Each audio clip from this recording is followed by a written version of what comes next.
Glória a Deus. Paz do Senhor, meus irmãos. Todo mundo bem? Queria desejar umas boas festas a todos, já antecipadamente. Queria agradecer a todos aqueles que nos visitam, família, também ali o irmão João, família que está junto, a irmã lá atrás. Que o Senhor possa falar ao seu coração nesta tarde. Eu queria já passar para a palavra de Deus. Está lá em Lucas capítulo 2. Aleluia. Lucas capítulo 2. Vamos ler os 20 versos. Uma leitura um pouco extensa, mas vamos ler esse texto. Lucas capítulo 2, do verso 1 ao 20. E a palavra do Senhor diz assim para nós nesta tarde: naqueles dias foi publicado um decreto de César Augusto convocando toda a população do império para recensear-se. O primeiro recenseamento foi feito quando Quirino era governador da Síria. Todos iam alistar-se, cada um à sua própria cidade.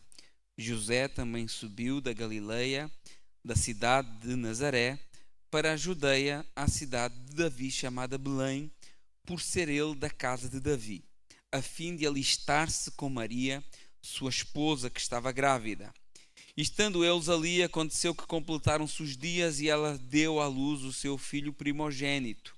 Enfaixou-o, deitou numa manjedoura, porque não havia lugar para eles na hospedaria. Havia naquela mesma região pastores que viviam nos campos e guardavam o seu rebanho durante as vigílias da noite. E um anjo do Senhor desceu onde eles estavam, e a glória do Senhor brilhou ao redor deles, e viram-se tomados de grande temor. O anjo, porém, lhes disse: não temais, eis que aqui trago boas novas de grande alegria, que o será para todo o povo. É que hoje vos nasceu na cidade de Davi o Salvador, que é Cristo o Senhor. Isto vos servirá de sinal: encontrareis uma criança envolta em faixas e deitada em manjedoura. E subitamente apareceu com o anjo uma multidão da milícia celestial, louvando a Deus e dizendo: glória a Deus nas maiores alturas, paz na terra entre os homens a quem Ele quer bem. E ausentando-se deles os anjos para o céu, diziam os pastores uns aos outros: vamos até Belém e vejamos os acontecimentos que o Senhor nos deu a conhecer. Foram apressadamente e acharam Maria e José e a criança deitada na manjedoura, e vendo-o, divulgaram o que lhes tinha sido dito a respeito deste menino. Todos os que ouviram se admiraram das coisas referidas pelos pastores. Maria, porém, guardava todas estas palavras, meditando-as no coração. E voltaram então os pastores, glorificando e louvando a Deus por tudo o que tinham ouvido e visto, como lhes fora anunciado. Senhor, meu Deus e meu Pai, muito obrigado por este culto de adoração e louvor ao teu santo nome, ó Pai. Estamos aqui porque o Senhor se fez carne e habitou entre nós. Estamos aqui porque o Senhor teve misericórdia da nossa vida. Estamos aqui porque o Senhor trouxe paz ao nosso coração, nos uniu como corpo, e porque o Senhor é bom e a sua misericórdia dura para sempre. Nesse momento, ó Pai, peço que a tua palavra possa falar ao nosso coração e que a gente possa, em nome de Jesus, ser cada dia mais gratos a ti. Cada dia mais gratos por esta graça maravilhosa que o Senhor derramou sobre a tua igreja. Eu te agradeço e te louvo em nome de Jesus. Amém. Irmãos, podem sentar. Glória a Deus. Aleluia. O Senhor é bom. Amém. Irmãos, hoje é um culto que a gente costuma intitular culto de Natal. Não que o culto seja muito diferente dos outros cultos, não é? Mas em que normalmente nós trazemos uma palavra sobre isso e louvamos hinos que nos fazem lembrar, né, esse acontecimento maravilhoso que foi o nascimento do nosso Senhor Salvador Jesus Cristo. E nós nos últimos tempos, ultimamente, eu não sei se os irmãos costumam estar atentos às redes sociais, nós temos ouvido e tem surgido uma onda de vídeos, né, de vários supostos pastores e teólogos afirmando que não se deve comemorar essa data por ela estar associada a um evento pagão, né? E claro que é de conhecimento nosso, já foi até falado aqui, que Jesus não nasceu no dia 25 de dezembro, nós sabemos disso. Provavelmente a data em que Jesus nasceu possa ter sido ali entre setembro e outubro. E eu não digo isso porque eu estou a chutar uma probabilidade, eu digo isso porque a Bíblia nos dá condições de descobrir isso. Quando vocês quiserem saber uma data ou quiserem um texto mais cronológico, procurem os textos de Lucas, quer o Evangelho, quer o livro de Atos. E Lucas capítulo 1, ela começa com uma informação interessante sobre o pai de João Batista, que era da ordem do sacerdote Abias. E essa ordem sacerdotal em que ele exercia o seu turno tinha uma data, né? E essa data era no final do mês de junho, no princípio do mês de junho, final do mês de maio. A gente pode ler isto lá em 1 Crônicas capítulo 24. E nós sabendo, né, que o sacerdote tinha esse turno nessa data, e sabendo que após o cumprimento do seu turno Isabel ficou grávida, então a gente consegue entender mais ou menos quando é que foi isso. Só que 6 meses depois, Maria engravidou também. Então a Bíblia nos dá para perceber mais ou menos uma data aproximada de quando é que teria sido o nascimento de Jesus, né? Nós temos uma sequência temporal clara. João é concebido após o turno de Abias, que seria ali no princípio do mês de junho. Depois, 6 meses depois, Maria concebeu Jesus. E dá para defender, à luz da palavra de Deus, que João Batista deve ter nascido por volta de março e Jesus por volta de outubro, setembro, não é? Isso não é uma novidade. Qualquer teólogo ou qualquer conhecedor das Escrituras já chegou a essa conclusão há muito tempo. Mas mesmo com todas essas informações que nós temos no texto bíblico, não dá para falar uma data exata e dizer, olha, foi no dia tal. O Evangelho de João, no capítulo 1, verso 14, nos dá o que pode ser uma dica ou não.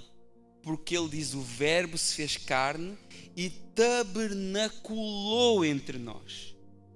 Então, por inferência, a gente pode pensar que ele possa ter nascido na festa dos tabernáculos e por isso o evangelista João ter transformado o nome num verbo, né? Tabernaculou entre nós. Mas isso é uma inferência. A festa dos tabernáculos é precisamente no final de setembro, princípio de outubro. Agora, ainda que a gente não possa dizer o dia exato que Jesus nasceu, podemos ter uma ideia de quando foi. E nós temos uma grande certeza, é que Jesus nasceu. Amém? E quando, na noite em que Jesus nasceu, os anjos disseram aos pastores lá, como nós lemos no verso 10 de Lucas 2, não temais, porque eu vos trago uma boa nova de grande alegria para todo o povo. Então nós vemos que os pastores comemoraram, os anjos comemoraram, os reis foram comemorar, toda a criação comemorou o nascimento do nosso Salvador. O nascimento de Jesus, ela é uma alegria para todo o povo. Não era mais um menino que nascia.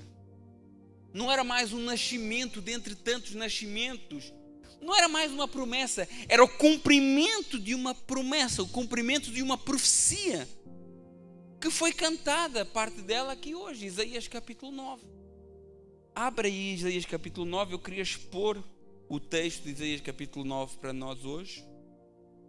E nós normalmente, quando lemos Isaías capítulo 9, nós lemos o capítulo 6, o verso 6 e o verso 7, principalmente o verso 6, né, que já foi lido aqui hoje.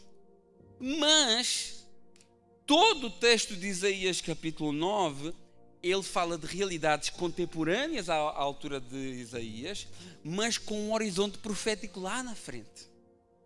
E quando Isaías começa esse texto, que na realidade não começa no capítulo 9, mas começa lá no capítulo 7, e ele no verso 1 do capítulo 9 de Isaías, ele diz assim: mas para a terra que estava aflita, não continuará em obscuridade. Não é isso que está aí no verso 1? Deixa o texto lá em cima, Davi. Olha como isso fala para nós hoje. Nós que estávamos nas trevas, nós que estávamos cegos, nós que estávamos perdidos, nós que estávamos desgarrados, sem rumo, aflitos, mas Deus não nos abandonou. Deus não nos deixou à nossa sorte. Deus teve misericórdia de nós. Não é o que Isaías diz aqui: a terra estava aflita, mas ela não vai continuar aflita. A terra estava em trevas, mas ela não vai continuar em trevas. Deus olhou para nós, Deus olhou para a humanidade e disse: olha, não continuarão mais em trevas. Eu tenho luz para as vossas vidas. Assim como lá atrás ele diz assim: haja luz. Agora a verdadeira luz que ilumina todo o ser humano era manifesta à humanidade. Verso 1 continua, diz: Deus nos primeiros tempos tornou desprezível a terra de Zebulon e terra Neftalim, mas nos últimos tempos tornará glorioso o caminho do mar, além do Jordão, Galileia dos gentios. Olha o que Deus está falando aqui para nós. Deus está falando de uma realidade daquela época, mas ela está apontando essa realidade lá para frente. Ele está dizendo assim: olha, vocês foram vencidos pelos inimigos, a Síria vos conquistou, o inimigo tomou posse de vocês, vocês estão entregues, escravos do pecado, com uma religiosidade misturada, completamente corrompida, vocês eram considerados vergonha, mas nos últimos tempos Deus tornará glorioso o vosso caminho. Nos últimos tempos a glória de Deus virá sobre vós. Nos últimos tempos eu vou restaurar a vossa sorte. Não é o que diz a palavra do Senhor? Eclesiastes capítulo 2 verso 8: melhor é o fim das coisas do que o princípio delas. A Galileia nesta altura tinha sido palco de vergonha, mas essa vergonha seria restaurada, diz o Senhor. E parece que Deus tem uma tendência para usar o improvável. Parece que Deus tem uma tendência para usar as coisas desprezadas e fazer elas coisas grandiosas. Deus tem tendência para usar ex-drogado. Deus tem tendência para usar ex-viciado, ex-adúltero, ex-mentiroso, ex-ladrão. Deus é especialista em mudar vergonha em testemunho. E normalmente quem esteve no mais baixo que o ser humano pode estar é quem mais valoriza a graça de que foi alvo. Você lembra daquela mulher pecadora de Lucas capítulo 7, que lava os pés de Jesus com as suas lágrimas e os enxuga com os seus cabelos? Lá na casa de Simão, o fariseu, uma mulher que era conhecida como pecadora, entra na casa daquele homem e começa a chorar e lavar os pés de Jesus com lágrimas, secar com os seus cabelos. E alguém daquela casa, Simão, um fariseu, diz assim: olha, se esse fosse profeta, sabia que essa mulher era pecadora. E Jesus, sabendo a intenção do coração deles, ele responde com uma parábola curta. Olha, havia dois devedores, duas pessoas que deviam dinheiro. Um devia muito e o outro devia só um pouquinho, mas ambos foram perdoados. A pergunta de Jesus é muito simples: quem amará mais o Senhor que os perdoou? E Simão disse de caras: aquele que tinha mais dívida vai amar mais porque foi mais perdoado. E Jesus aplica essa lição a essa mulher dizendo: essa mulher muito ama porque ela muito foi perdoada. Perdão gera amor, e consciência do perdão aprofunda ainda mais o amor. A mulher ama muito porque sabe quanto foi perdoada. O fariseu ama pouco porque não reconhece a sua própria dívida. O problema do fariseu não era ter menos pecados, mas ter menos consciência desse pecado. Porque quando nós temos consciência de quem nós éramos e de que aquilo que Jesus fez por nós, não nos resta outra alternativa senão nos rendermos aos seus pés e amá-lo com todas as nossas forças. Por essa razão, se você reparar, normalmente aquelas pessoas que trabalham com toxicodependentes são ex-toxicodependentes. Normalmente aquelas pessoas que trabalham com trabalhos ligados à prostituição são pessoas que já tiveram envolvidas com prostituição.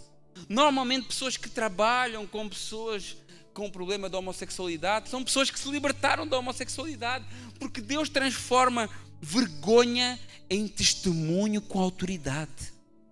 E na área onde o inimigo talvez hoje te domina, Deus amanhã pode te usar com poder e graça. E Deus estava falando para Israel, estava dizendo: eu vou transformar a vossa vergonha numa situação de glória. Assim como hoje Ele tem transformado as nossas vidas a cada dia. O povo que andava em trevas, verso 2 de Isaías 9. O povo que andava em trevas viu uma grande luz, e aos que viviam na região da sombra da morte resplandeceu-lhes a luz.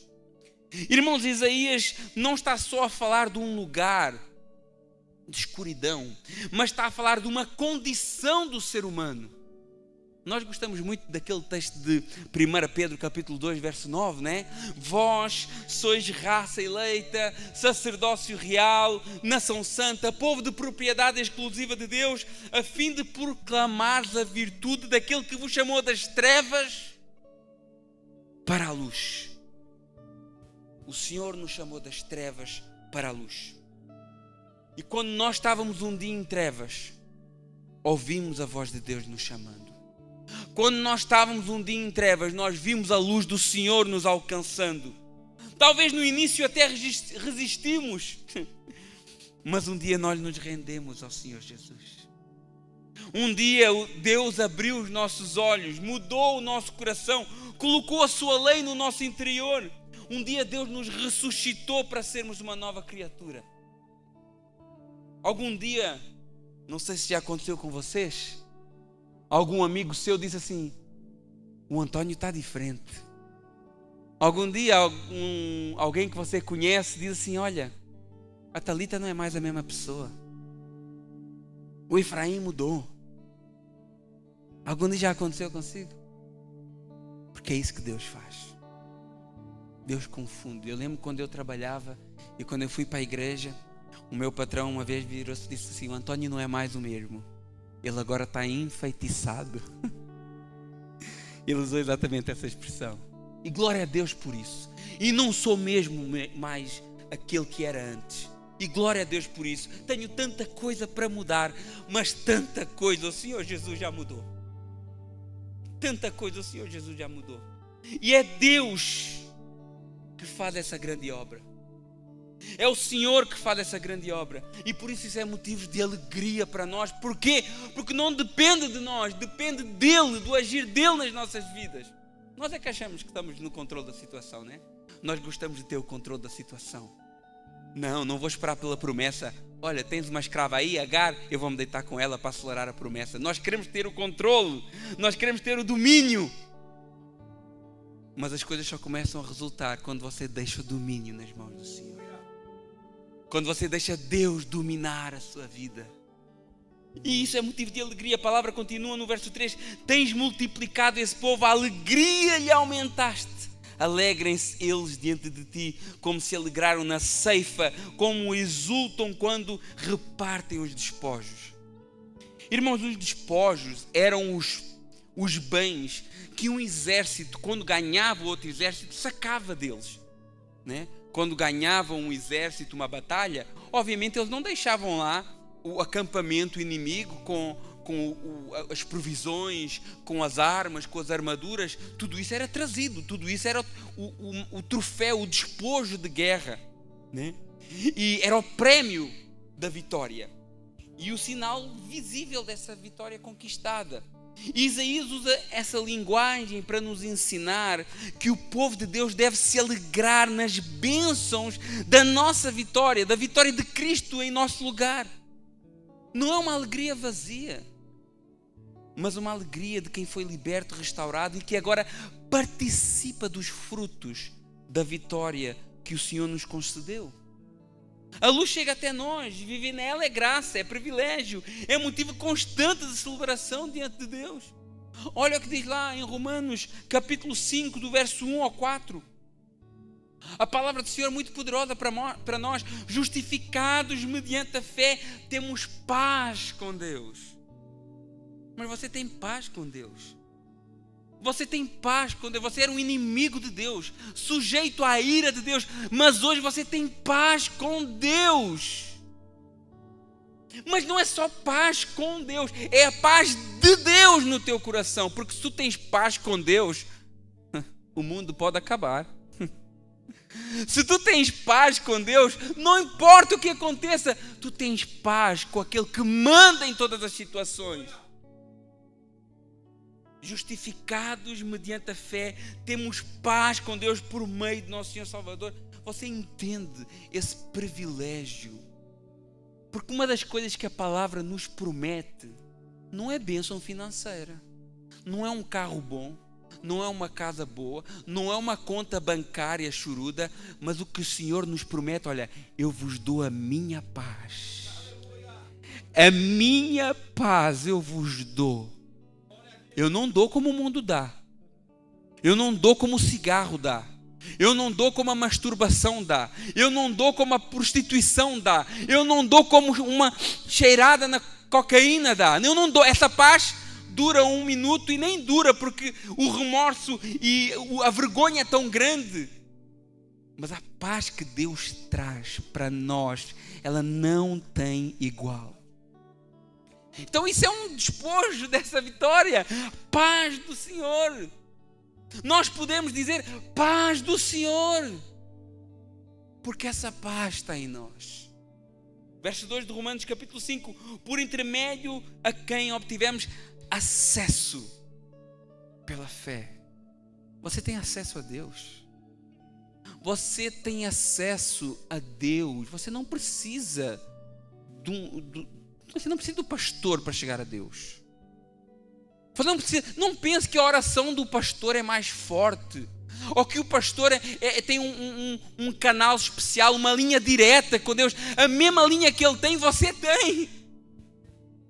Nós temos paz com Deus e essa paz nos dá acesso ao Senhor. A gente falou outra vez no estudo, sem rendezvous. Vivemos na terra do rendezvous. Rendezvous para aqui, rendezvous para lá. Para Deus não precisa rendezvous. Só precisa crer no seu Filho. E nos gloriamos na esperança da glória. Qual que era a sua esperança se não for Jesus? Qual é a sua esperança se não for Jesus? Porque a palavra diz assim, olha, se a nossa esperança em Cristo está somente nas coisas desta vida, nós somos os mais miseráveis de todos os homens. Qual é a sua esperança? Se não fosse Jesus, o que é que lhe esperava? Viver 80, 90 anos, que já é cansaço, segundo a palavra de Deus? É isso que é a sua esperança? Ter um bom carro, ter uma boa casa? É isso que é a sua esperança? É isso aí. Fica tudo aqui. Eu estava falando com o irmão João ontem. Isso aí é para deixar os miúdos, os filhos a brigar, para ver quem vai ficar com o quê. A gente se agarra a coisas que só vai dar confusão. Só vai dar confusão. Se a sua esperança é os bens que você adquire nesta terra, isso aí não vale nada. Nada, nada comparado à esperança da glória que está sobre as nossas vidas. Então olha os despojos, né? Trazendo essa linguagem dos despojos, os benefícios dessa vitória, né? Paz com Deus, acesso a Deus, esperança da glória. E olha o mais confuso de entender no verso 3 de Romanos capítulo 5. E não somente isso, também nos gloriamos nas próprias tribulações. Não estou entendendo essa aí, pastor. Como é que é? Repete aí. nos gloriamos nas próprias tribulações, sabendo que a tribulação produz perseverança, e a perseverança, experiência, e a experiência, esperança. Sabe o que é que isso significa, meu irmão, minha irmã? É que Deus está a trabalhar na tua vida. Deus está a trabalhar na vida de cada um de nós aqui. Deus está te moldando. Porque você chegou todo errado. Você chega para Cristo todo errado. Aquela ideia, não, Deus me aceita como eu sou. Não. Ele pode te receber para te mudar, para te transformar. Porque se Deus te aceitasse como tu és, então para que o sacrifício de Cristo na cruz? O sacrifício de Cristo na cruz é a prova que Deus não nos aceita como nós somos, mas Ele nos recebe para nos transformar. Nós chegamos todos tortos diante do Senhor, o Senhor vai nos moldando, e não tem esse negócio de que pau que nasce torto nunca se endireita, porque Deus endireita pau que nasce torto mesmo. Deus endireita, porque Deus é um Deus de milagre, né? E só pelo milagre de Deus mesmo, só pelo milagre. Cada prova, cada obstáculo, cada dificuldade, cada problema é Deus te guiando nesse processo. É Deus te guiando. Você pensa assim, mas para que eu estou a passar por isso? Pergunta diferente. Por que eu estou a passar por isso? O que é que o Senhor quer me ensinar?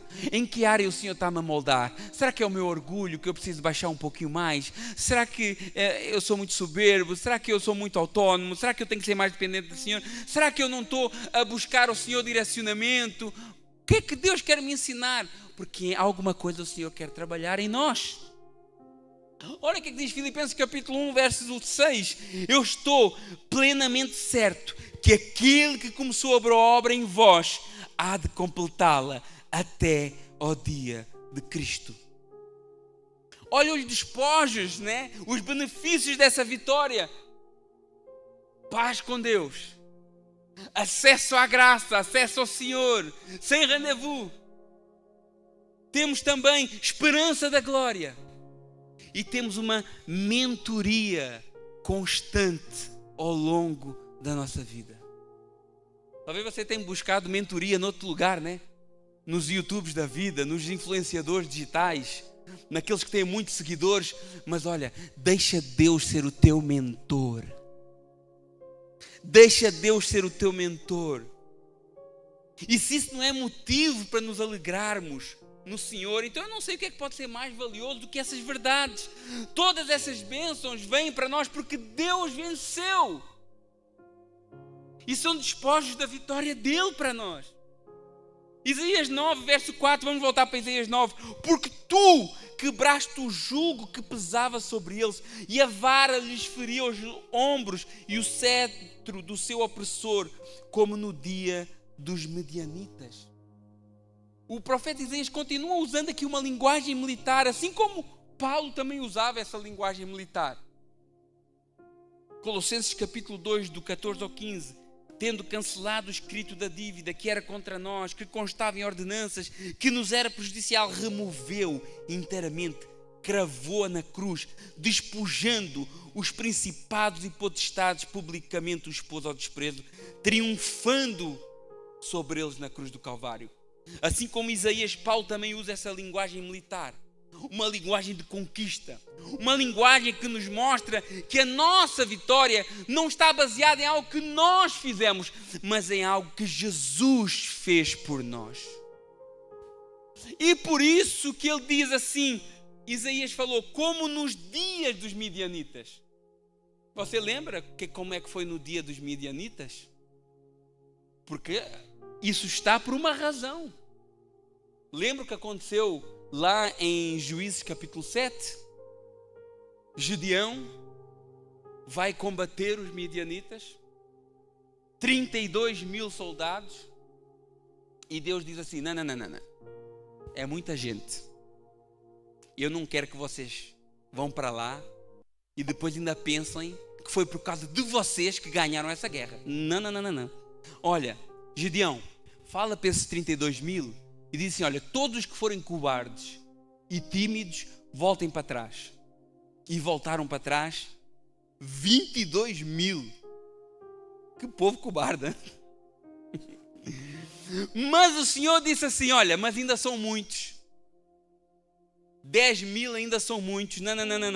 Olha, leve eles beber água lá no rio. E quem beber água como um cão, volta para trás. Mas quem trouxer a água até a boca, com esses tu vais para a guerra. E Gideão fez isso. Dos 10.000 sobrou 300. 300 que levaram a água à boca com a mão. Gideão agora vai para a guerra apenas com 300 homens. E a Bíblia diz que o exército dos midianitas era numeroso como a areia do mar. Claro que isso é uma hipérbole. Claro que isso é um exagero da realidade. Mas essa era a imagem que quando alguém olhava para o arraial dos inimigos, via como um enxame de gafanhotos. O texto assim o diz. E o Senhor faz com que os próprios midianitas se matem uns aos outros. Esses 300, a única coisa que fizeram foi tocar trombetas e partir cântaros de barro no chão. Não houve espada, não houve estratégia militar, não houve força humana. O que Deus está falando através do profeta Isaías é que essa vitória sobre os inimigos não cabe na lógica humana e não será obra de homem nenhum, não do esforço humano, mas nem fruto de estratégias humanas, mas única e exclusivamente a ação de Deus sobre as nossas vidas. A vitória sobre o nosso inimigo foi exclusiva, uma ação de Deus para nós. Por isso ele diz, assim como no dia dos midianitas. O Senhor mostra que a glória é dele. Não é isso que o texto diz? Efésios capítulo 2, verso 8. Salvos pela graça, mediante a fé. Isso não vem de vós, não vem de mim. Vem pela fé, vem pela graça, para que ninguém se glorie diante de Deus. E o povo deve se alegrar com esses despojos da vitória que Deus conquistou. Irmãos, a guerra já foi ganha. A guerra já foi ganha. A vitória já foi plena. E Jesus foi o grande vitorioso. Verso 5 diz assim, olha, porque toda a bota com que anda o guerreiro no tumulto da batalha e toda a veste revolvida em sangue serão queimadas. Não vai precisar mais guerra, não vai precisar mais luta, e servirão de pasto para o fogo. Assim como no dia dos midianitas, a vitória de Cristo na cruz não foi uma meia vitória, não foi uma vitória parcial, foi uma vitória plena, uma vitória completa. A cruz foi o lugar onde Deus venceu de uma vez por todas. E ele venceu, sacrificando o seu próprio filho. O verso 6 diz, o verso mais conhecido desse texto, porque um menino nos nasceu, um filho se nos deu. O governo está sobre os seus ombros, e o seu nome será maravilhoso Conselheiro, Deus forte, Pai da eternidade, Príncipe da paz. Porque um menino nos nasceu, e um filho se nos deu. É por isso. É por isso que você está aqui. É por isso que você pode dizer com toda a certeza, eu sou salvo em Cristo Jesus. O meu destino é o céu. E não há mais nenhuma condenação para aqueles que estão em Cristo Jesus. Você pode dizer isso com toda a certeza porque um menino nasceu e um filho se nos deu. Você que é pai e mãe, tem muitos pais e mães aqui. Você daria o seu filho a alguém? Pensa, olha, idealiza o seu filho, né? Mesmo tem uns que aqui tem mais do que um, 3, 4.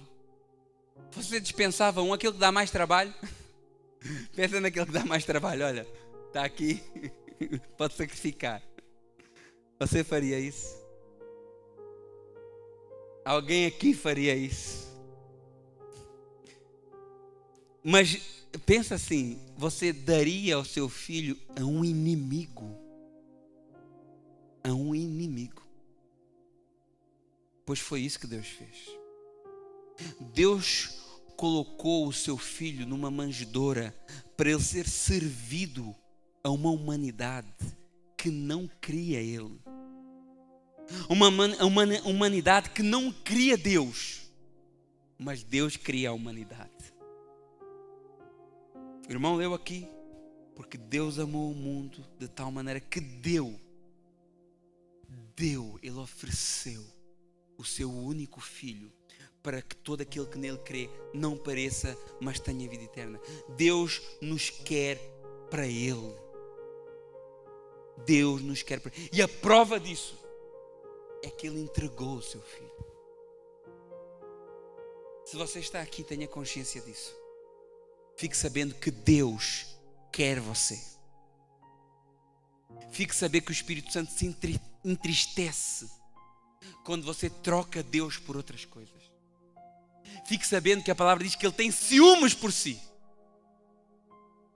Quando você despreza o Senhor, quando você despreza o culto, quando você despreza a leitura bíblica, quando você despreza a oração, fique sabendo que o Espírito Santo se entristece, porque Deus quer você por inteiro.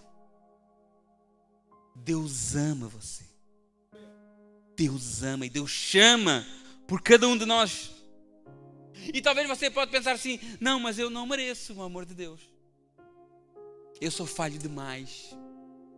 Eu não sou digno dele, eu sou muito pecador. Mas olha, Romanos 5,8, mas Deus prova o seu amor para conosco pelo facto de Cristo ter morrido por nós, sendo nós ainda pecadores. Deus não te salvou porque você era bonzinho. Deus não te salvou porque você apertou os botões corretos, pôs a palavra passe certa e abriu as portas da salvação. Ele te salvou porque Ele te ama incondicionalmente, mesmo sabendo quem tu és. Porque a gente pode esconder os nossos podres até para uma esposa. A gente pode esconder os nossos pecados para o irmão em Cristo. A gente pode esconder os nossos pensamentos, às vezes malignos e impuros, para a igreja. Mas para Deus, ninguém esconde. E Ele, sabendo de tudo o que tu fazes, de tudo o que tu pensas, de tudo o que tu desejas, mesmo assim, Ele entregou o seu Filho para morrer por ti. Porque Ele te ama. Precisamente por você e eu sermos pecadores, que Jesus viveu a vida que eu e você nunca conseguiríamos ter vivido. E morreu a morte que eu e você merecíamos ter morrido. Para que através dessa morte nós estivéssemos assim, aqui. Porque um menino nos nasceu e um filho se nos deu. E o governo está sobre os seus ombros. Você pode rejeitar o chamado de Deus, mas a palavra do Senhor diz que Deus está à porta e bate. Apocalipse capítulo 3, verso 20 e 22. Eis que eu estou à porta e bato. E se alguém ouvir a minha voz e abrir a porta, entrarei na sua casa, cearei com ele e ele comigo, e ao vencedor lhe darei de sentar-se comigo no meu trono, assim como eu venci e me sentei no trono do meu Pai. Irmãos, isso não é triunfalismo, nem é para massagear o teu ego, mas existe um trono de Deus para as nossas vidas. Jesus tem trono para nós. Jesus tem governo para nós. Jesus tem autoridade para as nossas vidas. Jesus tem uma nova história para escrever nas nossas vidas. E a palavra diz assim: olha, Ele está à porta e bate. Isso significa que Ele está perto. Está perto porque Ele está aí à porta do teu coração duro, teimoso. Está aí à porta, querendo entrar, querendo organizar a tua casa, querendo organizar a tua família, querendo organizar a tua vida. Ele está aí aperta a porta, Ele quer entrar, deixa Ele entrar, dá uma oportunidade. Confia nele. Não, eu já tentei tudo, você só não entregou a vida a Jesus. Então você não tentou nada. A palavra diz que Ele está à porta e bate, e isso significa que Ele está perto. Quem está à porta está perto. mas também significa que Ele está perto para voltar e para fechar essa porta de uma vez por todas. Ele diz, olha, vou preparar lugar para vocês.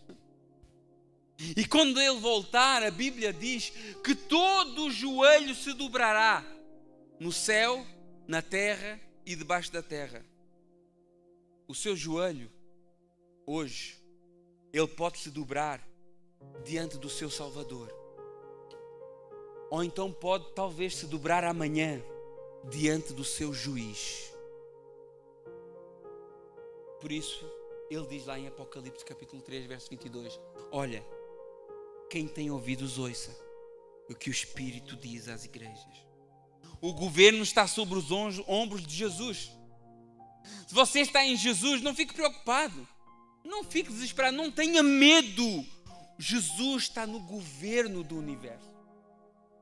Jesus, Ele está no alto e sublime trono. Isaías viu. Quando Isaías se converte, Isaías capítulo 6, ele diz, olha, eu vi o Senhor num alto e sublime trono. E Jesus vai confirmar isso no seu evangelho. Olha, Jesus me viu lá. Eu já estava lá. Eu não tinha encarnado ainda, mas o meu lugar já era lá no trono. E eu nunca deixei de estar no trono. Ai, mas as guerras, os rumores de guerras. Jesus está no controle, meus irmãos. Ai, mas este mundo está de mal a pior. Mas você não é deste mundo mais. Nós somos de Jesus. Nós somos de Jesus. Nós somos de Jesus. Um maravilhoso conselheiro. Mas quem tem sido o teu conselheiro aí? Onde é que você vai buscar conselho? É que às vezes a gente vai buscar conselho em quem não tem nem conselho para a sua própria vida. Às vezes nós vamos buscar conselho em pessoas que não oram, que não lêem a palavra e nem crentes são. E nós vamos buscar conselho no meio dos ímpios. Mas Jesus é o teu maravilhoso conselheiro. Você tem buscado conselho em Jesus? Você tem buscado conselho nele? Quando aparece um problema na tua vida, onde é que você busca conselho? Nos homens? Nos signos? Na tarô? Na feitiçaria? No chat GPT? O chat GPT é bênção, né? E nós estamos a substituir o Espírito Santo pelo chat GPT. Estamos aí buscar o conselho no chat GPT. E claro que é uma ferramenta de estudo maravilhosa. Mas o maravilhoso conselheiro é Jesus. O maravilhoso conselheiro é Jesus. E é lá. Irmãos, o véu se rasgou e nós não estamos a aproveitar isso. Nós temos acesso a Deus e nós não aproveitamos. Ficamos quebrando cabeça, indo atrás do nosso coração. Ai, pastor, eu tenho o coração em paz. Cuidado. Porque a palavra diz que ele é enganoso. Se ele está em paz, talvez está te enganando. Nós temos um maravilhoso conselheiro. Faça o teste. Começa a falar com esse conselheiro. Começa a desabafar com Jesus. Começa a falar com Ele. E você vai ver a sua vida sendo transformada pelo poder dEle. Você vai ver as coisas começar a acontecer na sua vida. Sabe porquê? Porque para além de maravilhoso conselheiro, Ele é Deus forte. Ele é Deus poderoso. E o forte aqui no texto, ele nem sequer traz uma ideia de todo poderoso, que ele é também. Mas essa palavra aqui específica no hebraico fala de ele é valente e corajoso. Ainda que ele seja todo poderoso, obviamente, mas aqui traz a ideia de valente e corajoso. Sabe o que aqui significa? Ele te ajuda nos teus medos. Ele te ajuda nas tuas fraquezas. Ele te fortalece nas tuas inseguranças. E onde te falta coragem, Ele te dá coragem. E muitas vezes, e a grande maioria das vezes, Jesus não vai fazer por ti, mas Ele diz assim, olha, me dá a mão que eu vou contigo. Aleluia. Ele não é só um maravilhoso conselheiro, mas Ele também é um corajoso amigo que está do nosso lado, que nos dá ousadia, que nos dá força para encarar coisas que antigamente nós não éramos capazes de fazer. Hoje, né, as pessoas... imagina, eu estou pregando aqui para vocês. Como é que eu pregaria antes disso? Falar em público?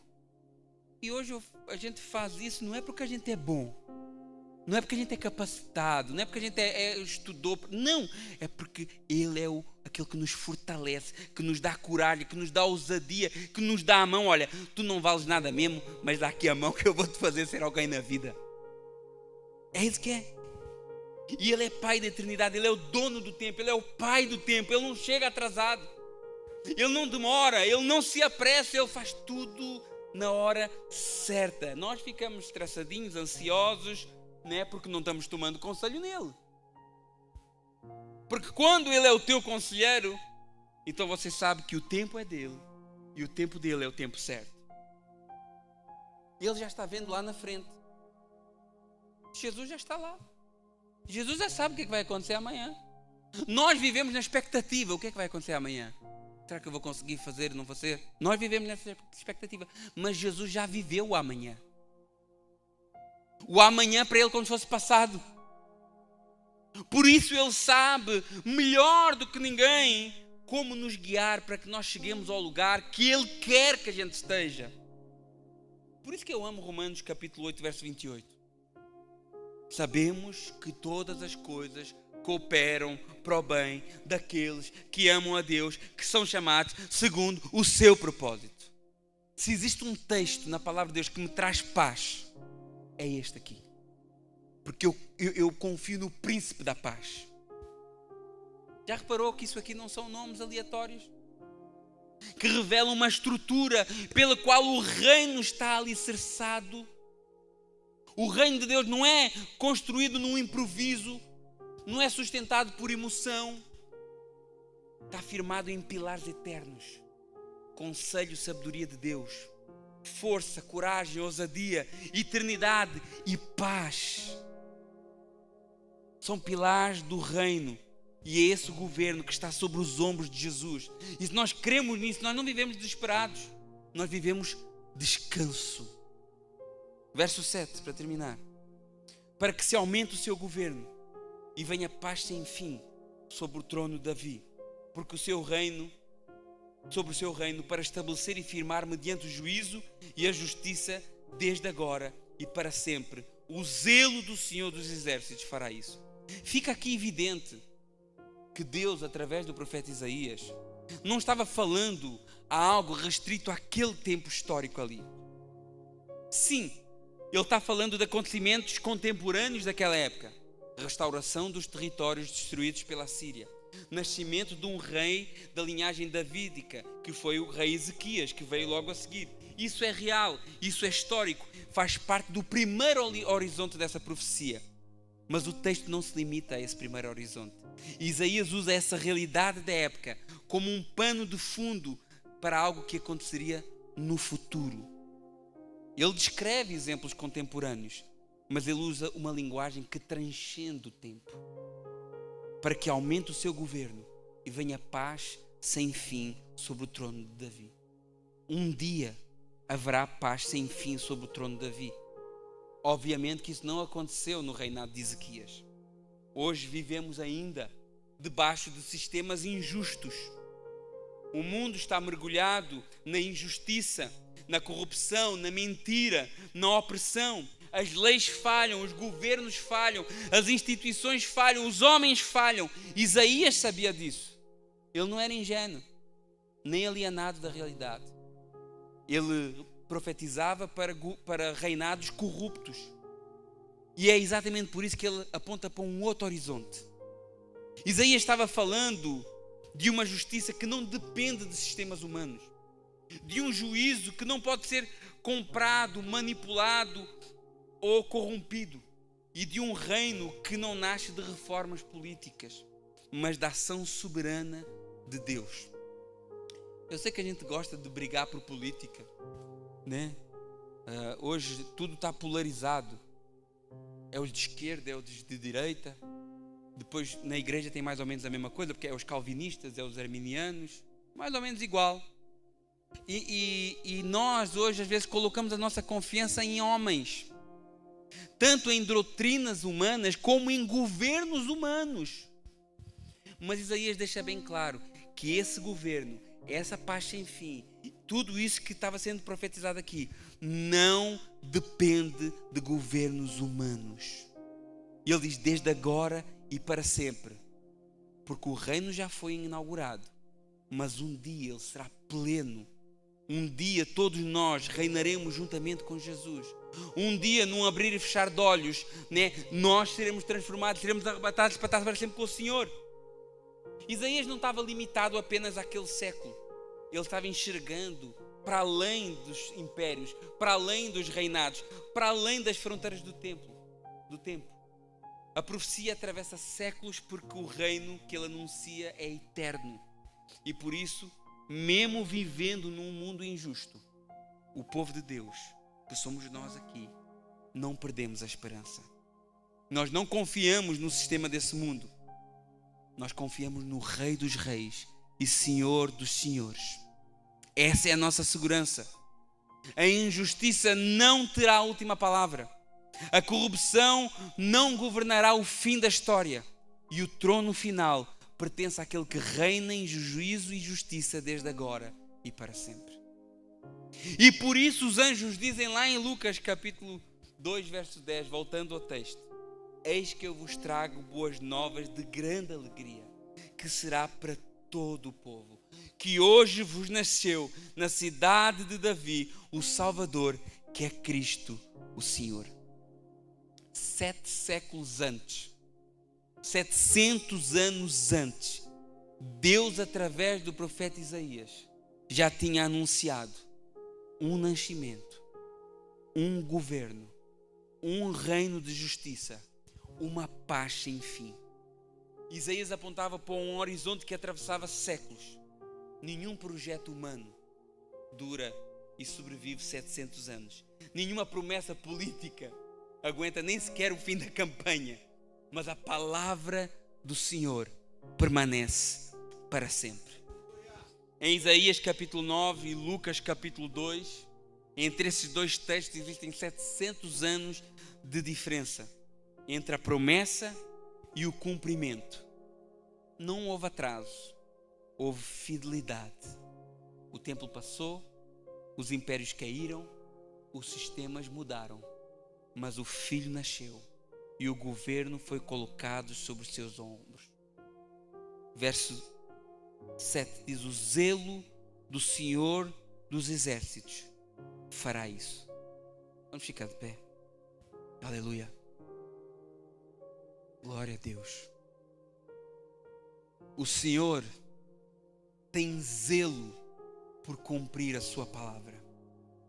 E o Senhor nos diz nesta tarde: este menino que nasceu, que cresceu, que se desenvolveu, esse menino que se fez homem, ele ainda está salvando e libertando muitas vidas hoje. Se o mundo está por aí ensinando que o Natal é as prendas, os jantares em família, aquelas logística toda dos presentes, do Pai Natal, dos enfeites, se o mundo está ensinando isso, nós anunciamos que o Natal é o nascimento do nosso Salvador. Independentemente do dia, Ele é o nosso conselheiro diário. Independentemente do dia, Ele é o Deus forte, que nos encoraja, que nos move. Independentemente do dia, Ele é o Pai da eternidade. E independentemente do dia, Ele é o Príncipe da paz. E tudo isso não é para ser afirmado num dia específico. Isso é para ser vivido todos os dias das nossas vidas. Amém? Glória a Deus. Se você nunca tomou uma decisão para o Senhor, se você nunca aceitou esse filho que nos foi dado, se nunca entregou a sua vida ao governo dele, se nunca confiou nele com todo o seu coração, Talvez hoje foi o dia que Deus preparou para ti, para tu poderes dizer assim: Senhor, eu quero que tu sejas o meu maravilhoso conselheiro. Aleluia. Senhor, eu quero que tu me fortaleças, porque tu és o Deus forte e corajoso. Senhor, eu quero que tu dês paz, essa paz que eu não consigo sentir, mas eu quero esta paz para a minha vida. Eu quero viver uma eternidade, porque tu és o Pai da eternidade, então eu quero estar nela contigo.